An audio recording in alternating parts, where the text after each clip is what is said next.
All right, this is chapter 8, section 1. We're starting a unit on probability. So the first thing we need to know is that a probability experiment is an action or a trial that has varying results. So the possible results of when you do an experiment, such as flipping a coin or rolling a die or spinning a spinner, the possible results are called outcomes. So that's the what could happen. When you talk about okay, I want to know what happens if I roll an even. That's an event. So it's a collection of one outcome or several outcomes combined. And then all the possible outcomes is called a sample space. So for example, the experiment is rolling a 6-sided die. The sample space, meaning what could happen, is you could roll a 1, a 2, a 3, a 4, a 5, or a 6. You could have an event, they could say roll an even number or roll an odd number or roll a number less than 3. That would be an event. And the outcome is what happens, all right, when you do it. And so maybe you roll a die and you roll a 4. That could be an outcome. Okay, so example 1 says you flip a coin. So when you flip a coin, that could be heads or tails. And you roll a 6-sided die. Well, that could mean you could roll a 1, 2, 3, 4, 5, or 6. So it says, how many possible outcomes are in the sample space? So how many different ways could you do this? And list all the possible outcomes. So what I would suggest doing when it's something larger, that you're not sure maybe of what exactly could happen, or you're just worried about missing one. You think about what could happen. So we're going to kind of draw a tree to show what could happen.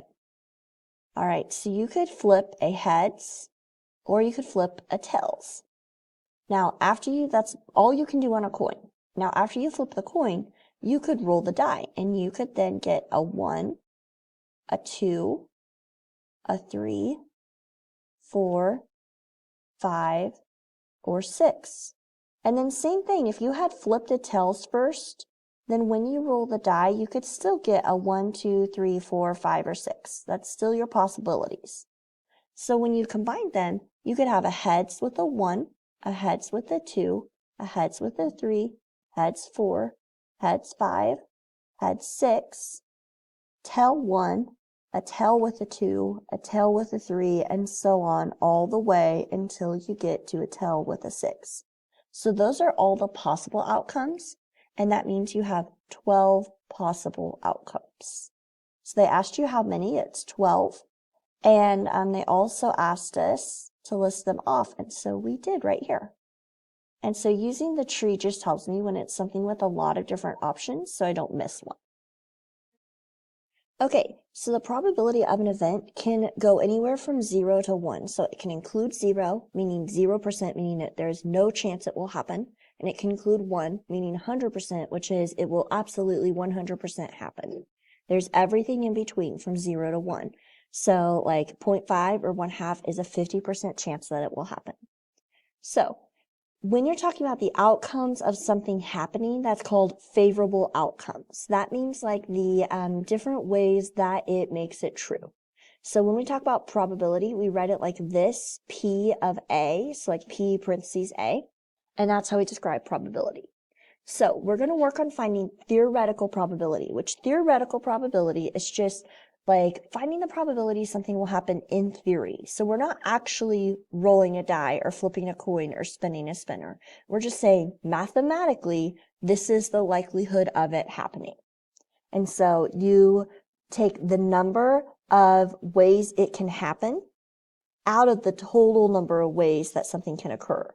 So let me explain that a little better. If we wanted to say rolling an even number, well, the possibility of even numbers on a die are 2, 4, and 6. So there would be 3 ways that you could roll an even number. Out of the total outcomes, there are 6 different numbers you can get off a die. So it would be 3 out of 6. Let's look at that a little more in depth. So a student is taking a quiz and they randomly guess the answers to 4 true-false questions. What is the probability of the student guessing exactly 2 correct answers? Okay, so first of all, let's look at the outcomes that they can do in general. So they could guess them all incorrect. So that would mean question 1, 2, 3, and 4 were incorrect. So that's the one way that they can get 0 correct answers. Now, if they get 1 correct, problem 1 could be correct, and it would be like problems 2, 3, and 4 were incorrect. Or problem 2 could be the one they get correct. Or problem 3 could be correct.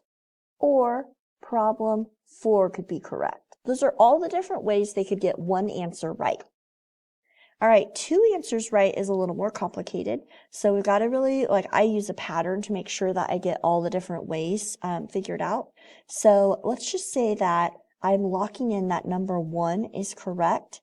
So they could have number 2 correct, or 1 could be correct with 3, or 1 could be correct with number 4 also being correct. Okay, well now let's assume number 1 was incorrect. Look at the ways that could happen there. 2 and 3 could be correct, or 2 and 4 could be correct. And then there's one more way. 1 and 2 could be wrong, and 3 and 4 could be right. So those are all the different combinations I can make of 2 answers being right and 2 answers being wrong. Okay, that's kind of the hardest to figure out. If 3 of them are correct, that's fairly easy. You could have the 4th one be the wrong one. The 3rd one could be the wrong one. The 2nd one could be the wrong one. Or the 1st one could be the wrong one. And if they were all 4 correct, that's pretty easy. It would just be, oh, hey, 4 are correct. So when we say what's the probability of getting exactly 2 correct answers, so then what we're going to do is we're going to look and see how many ways can you get 2 correct answers. So that's right here. There were 6 ways you could get exactly 2 correct. And then you do it out of your total. If you add up your total ways, you had 1, 4, 6, 4, and 1 ways. So add those all up and we get 16. And 6 out of 16 is 3/8. And you can write it like that. Or you could do 0.375, or you could do 37.5%. So that's your chance of guessing exactly 2 correct.